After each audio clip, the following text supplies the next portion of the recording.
to turn to a simple instance of what human rights under the rule of law means, the right to bail. The erstwhile outgoing Chief Justice of India waxed eloquent recently about how the right to bail has been granted during his tenure for all. A range of under-trials, from A to Arnab to Z for Zubair. His alphabet, unfortunately, seems abbreviated because it did not include G for Gulfisha Fatima, didn't include H for Hani Babu, didn't include K for Khalid Safi, didn't include S for Sharjul Imam, and U for Umar Khalid, and countless others.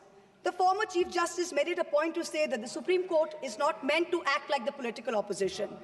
We in the political opposition don't need the Supreme Court to do our job. We are not asking it to.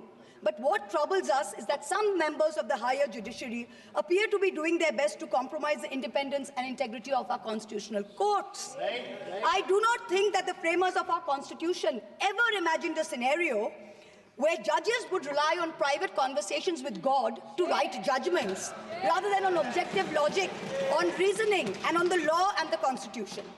The Honourable Defence Minister, in a speech this morning, mentioned the courage of the late Justice H.R. Khanna to dissent in 1976. May I remind everyone that Justice Khanna lived for 32 years after 1976 under a largely Congress regime, long enough to write his autobiography, which the minister quoted from.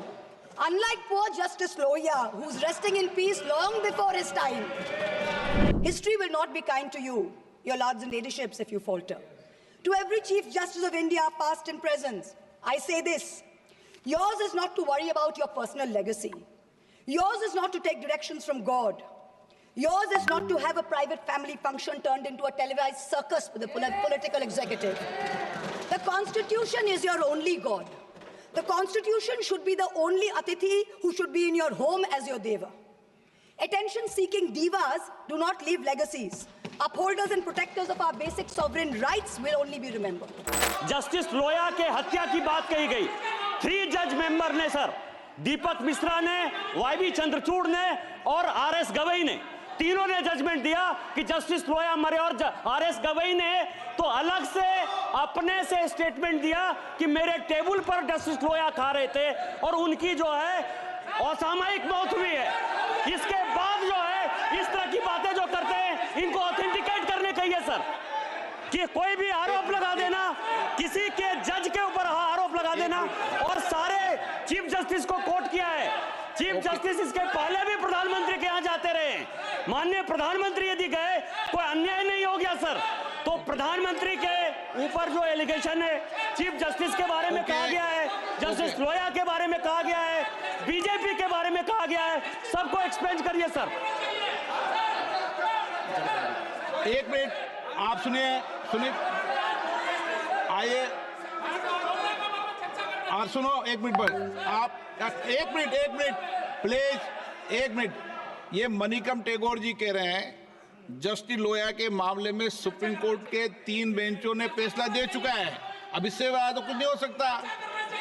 क्या चर्चा करेंगे जिस पर supreme court ने फैसला आ गया? क्या संसद चर्चा करेगी? मैंने बहुत ध्यान से सुना उनका, वो हमारा ऑनरेबल लेडी एमपी ने जो टिप्पणी की, हम लोग ने शांति से सुना।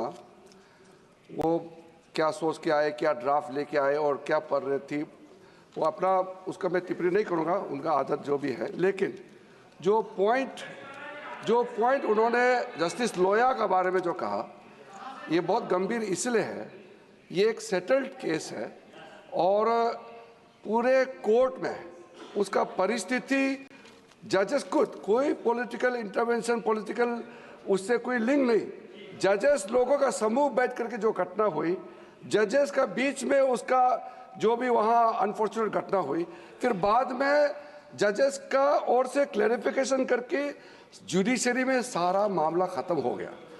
इसमें किसी का कोई हस्तक्षेप और किसी का इंटरवेंशन, लिंक का कोई सवाल ही पैदा नहीं होता है। अब इन्होंने जो लेडी, अगर इस पार्लियामेंट में हाईएस्ट कोर्ट से डिसीजन हो गया वाला को कैसे गायब हो गया, मर्डर, इस तरह का अगर ये कहेंगे तो इसका खिलाफ में कार्रवाई, इसका खिलाफ में कार्रवाई होना चाहिए। और नहीं बात करेंगे, ये नहीं होगा सर। इसको मैं मैं गंभीरता रिपोर्ट लेता हूं। मंगाकर देख लूंगा। नहीं, इसका मेरा सर इतना